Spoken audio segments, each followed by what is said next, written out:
Hi, sweetie. I'm taking a break now to read you another book from our uh, stack I got yesterday of at the beach. And this one is called The Seashore Book by Charlotte Zolotow.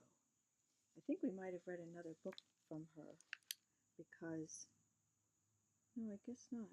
Oh, yes, we did. A long time ago. Maybe that was your mom. William's Doll. Yeah, I think we read that when your mom was little.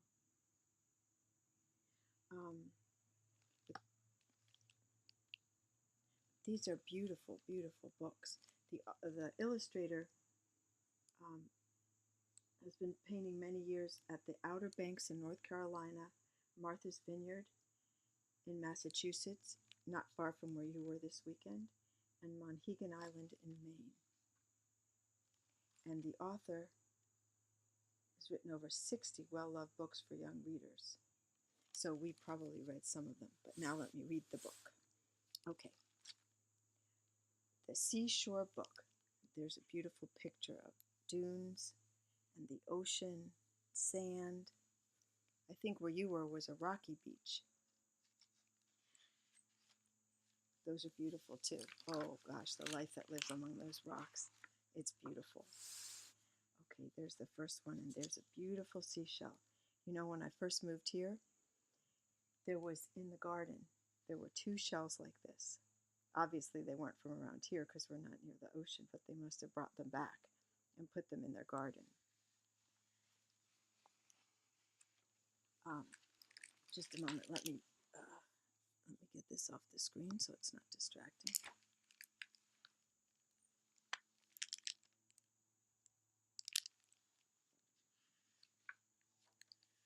What is the seashore like? A little boy asked his mother. He lived in the mountains and had never seen the sea. His mother smiled. Let's pretend, she said. It is early morning at the seashore, and it's hard to tell where the sea stops and the sky begins. Well, this is interesting because it begins with the fact that the little boy lives in the mountains with his mom, and he'd never seen the sea. So his mom is beginning a story. Let's pretend, she said.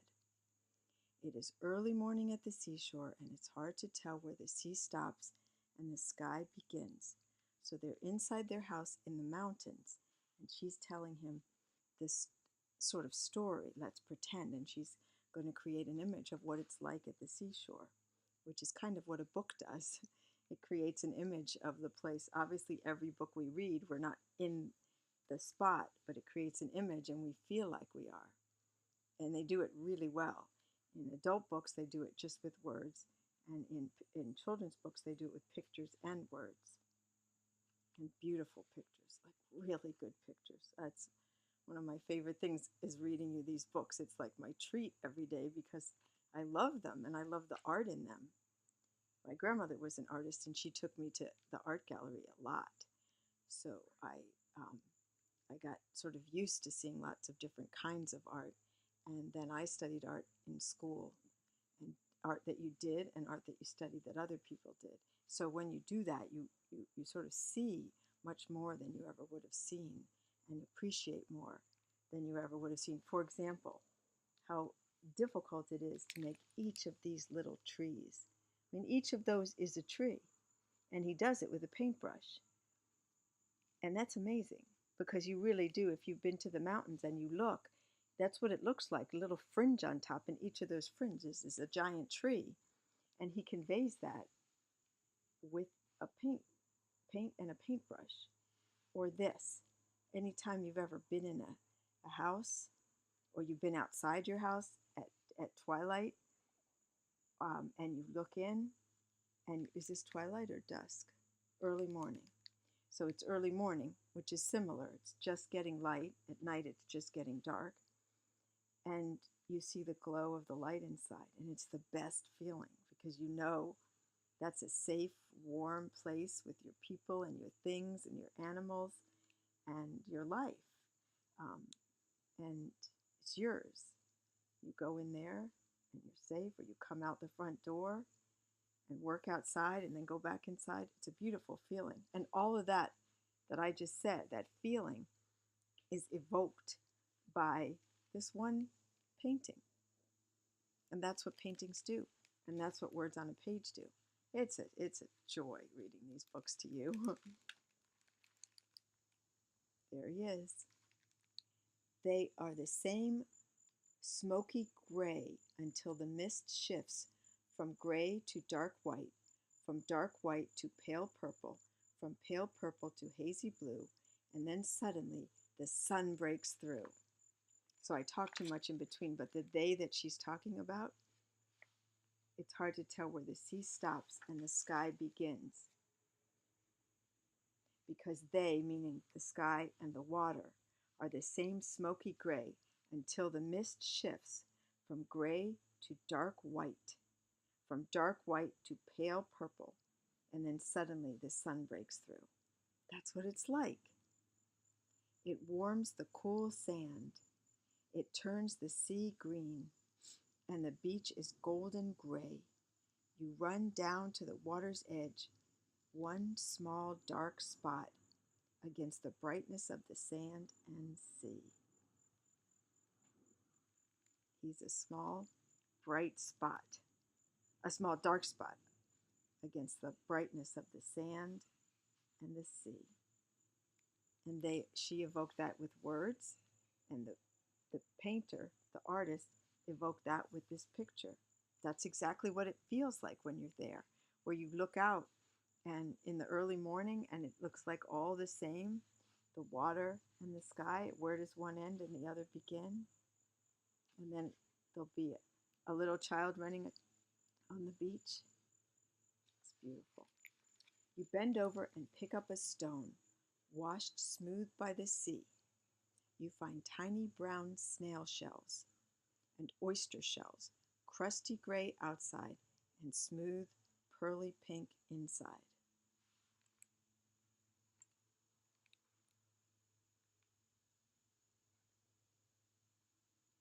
I've seen those tiny brown snail shells. If I have some, I'll show them to you. And oyster shells, crusty gray outside. They really are.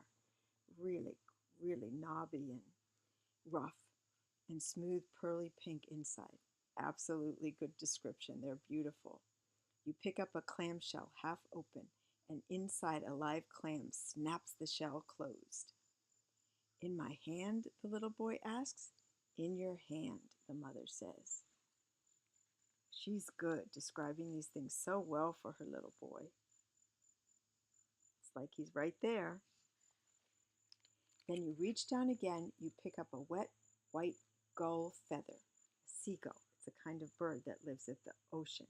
I think you saw one of those, your mom said in her email this weekend. We sit at the edge of the water and build a castle of wet sand until the waves wash up and suck it back to sea. The cold water makes your skin feel like peppermint, and you are tired. I never thought of skin feeling like peppermint. That's a good description. Like cold and bracing. You lie down in the hot noonday sun now, and it feels warm as a big, soft cat covering you. We know what that feels like. You lie down in the hot noonday sun, and it feels warm as a big, soft cat covering you, taking away the chill of the waves. The swish-swashing sound of them lulls you to sleep. Look at that, how beautiful. After I read this book, I'm going to go to the pool, and it's going to feel a little bit like that. It's going to be cool because we've had these cool mornings the last few days, so it brings the temperature down in the outdoor pool. But it's warm in the sun, and so the contrast is nice. The swish-swashing sound of the waves lulls you to sleep. Look at the waves coming in, going out, coming in, going out, all day long, all night long, all the time. And the only difference is how far up it comes and how far back it goes. High tide, it comes way up, and low tide, it only comes up a little, but it's the same movement, up and back, up and back. There's a sailboat. I watch while you sleep, and you don't see two little gray sandpipers run past you. Those birds are called sandpipers, and they have long, skinny little legs and a sharp, not sharp, but kind of pointy beak so that they can get things in the sand with their beak, because that's how they get their food. You see, they have no hands, just the two legs and the beak, so they have to get all their food through their beak. But when you wake up, you do see their claw prints like pencil lines in the sand. You rub your eyes, and it seems there is nothing in the world except the sound of the wind and the rising and falling song of the waves.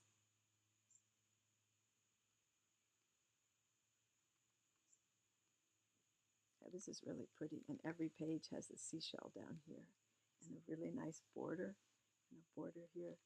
Books are works of art. Such care is taken. When I write a story, I take great care with every word. And when you see a picture book, you see they've taken great care with even these things, the border and the seashell down here, but the paintings and the drawings, look at how beautiful they are. I really like this. It's like adult art, but in a children's book. Like it's not just little kid art. They give you the best of the words and the best of the art. Because why shouldn't children have the best? Look at the dunes, how they get each blade of grass. How do they do that? And the way some of them are light and some are darker, that's like it is in real grass. I know, because I spend a lot of time weeding it between my vegetables. You stand and look at the ocean, far, far out, as so far it seems like a toy. A little white sailboat skims over the water and disappears. I guess we don't see the picture of the sailboat. We do in this picture. No, that was the umbrella. I think it was, wait, I know I saw a sailboat somewhere. There it is. Way, way out. That is a crab. Far, far out, so far it seems a toy, a little white sailboat skims over the water and disappears. The tide is going out. I'm hungry, you say. I am too. So we wade over to a big rock covered with seaweed and moss. We sit there together and eat our sandwiches and drink lemonade from our thermos and watch the small brown sand crabs squaggling at our toes. Squaggling, that's a good word. This crab looks awfully big, but if you're close in on it, it could be a little crab. Notice how some crabs have claws the same size, like the Maryland crabs, the blue crab in the Chesapeake Bay. But notice this crab house, one really big claw and one really little claw. They called it brown sand crabs. I have a Seashore Book, a guidebook, so we could look it up. But they called this small brown sand crabs. Maybe that's what this is. I'm not sure. An airplane flies low in the sky. Its shadow on the sand is like a gigantic bird, and you leap off the rock and chase after it until it is gone. I watch you throw your head back and twirl yourself around and around until you are too dizzy to stand and you fall down on the sand. There's a seagull there. There's a little boy waving at the plane. And remember, the mom is creating all of this in the story she's telling to her little boy. The wind is getting cooler. Long purple streaks of clouds are forming in the sky. We take each other's hands and walk down the beach toward home. The fishing pier we pass is white as a snowfall, with hundreds of crying seagulls waiting for the fishing boats to come in when the sun sets, because they're going to eat some of the fish and that the fishermen throw out, the parts that they don't want, the fish that are just the bait, different things that they're not taking in. They throw it all in the water or in the air, and the seagulls get it. They wait for it. That's their meal. Can't remember if I read this. Yeah, I did. waiting for the fishing boats to come in when the sun sets. The evening air is so still that the lifebuoy's ding, ding, dong sounds right next to us, close and clear and loud. See him walking there with his mom in this make-believe that she's making up? We climb to the top of the dune, away from the ocean, but we stop and look down across the seagrass to the sea.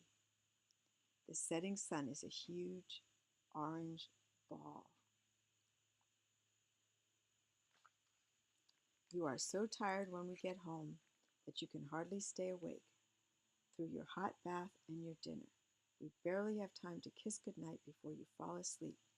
Outside, the lighthouse is flashing, golden gleam on, golden gleam gone. But you don't see it. You are sleeping so deeply. Oops. Look at that.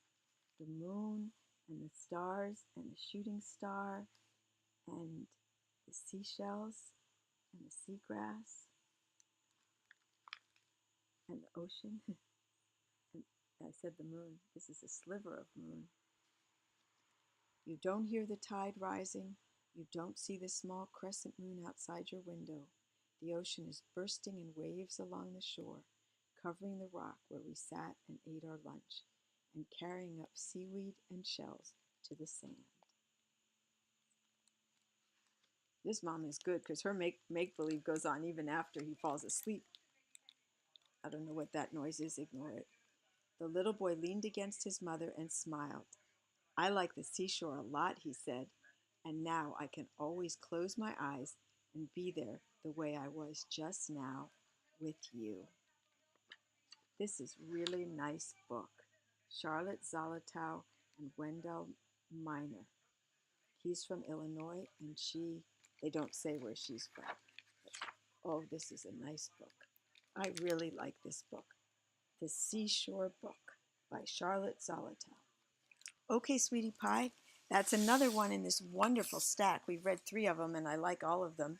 And one of them we only read part of. Okay, sweetie pie, I'll sign off for now, and I'll see you soon. Bye-bye.